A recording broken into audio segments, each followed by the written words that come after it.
Barley ஒரு cup எடுத்துருக்கு. இது நல்லா வறுத்து எடுத்துக்கலாம். 100 கிராம் இது ஒரு பாக்ஸில் போட்டுக்கலாம் வறுத்து.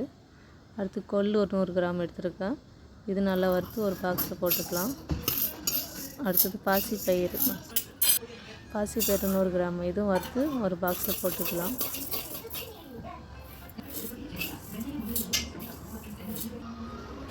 கருப்பு கவுனி எடுத்து நல்லா க்ளீன் பண்ணிவிட்டு நல்லா படுத்துட்டு இது ஒரு வானில் போட்டு நல்லா வறுத்து எடுத்துக்கணும். நல்லா வறுத்துட்டு இது ஒரு பாக்ஸில் போட்டுக்கோங்க. நல்லா ஆற வைக்கணும். நல்லா சூடாக இருக்குள்ளே அரைச்சிட்டா கட்டி கட்டி ஆயிரும். நான் ஆற வச்சு நான் மிஷினில் கொடுக்க போகிறேன். இங்கே மிக்சியில் அரைக்க முடியாதால் மிஷினில் கொடுத்தா நைஸாக அரைச்சி 4 ஸ்பூன் எடுத்துருக்கேன். இதில் 1 கிளாஸ் தண்ணி ஊற்றி நல்லா கட்டி இல்லாத கிளறிடுங்க. நல்லா கட்டி இல்லாத கிளறி விட்டுக்கணும். கிளறிட்டு கூழ் காய்ச்சிட்டு வந்தான் ஒரு சொம்பு வச்சு கொதி வர மாரி தண்ணி வச்சு அதில் மாவு ஊற்றி நல்லா கிளறி எடுத்துக்கணும்.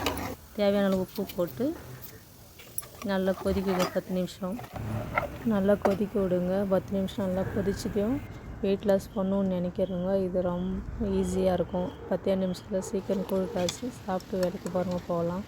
வேறு எதுவும் சாப்பிட தேவையில்ல. ஒரே மாதத்தில் வெயிட் ரொம்ப குறையும். ஹெல்த்தியான ஃபுட்டு. உங்களுக்கு எந்த இதுவும் எஃபெக்டும் தெரியாது. உடம்பும் ஹெல்த்தியாக இருக்கும். பசங்க எல்லாமே விரும்பி குடிப்பாங்க. குடிச்சு சாப்பிட்டு பார்த்துட்டு எப்படி இருக்குது கமெண்ட்டில் சொல்லுங்கள். வெயிட்டு எவ்வளோ கம்மியாகிக்குன்னு சொல்லுங்கள் ஒரே மாதத்தில்.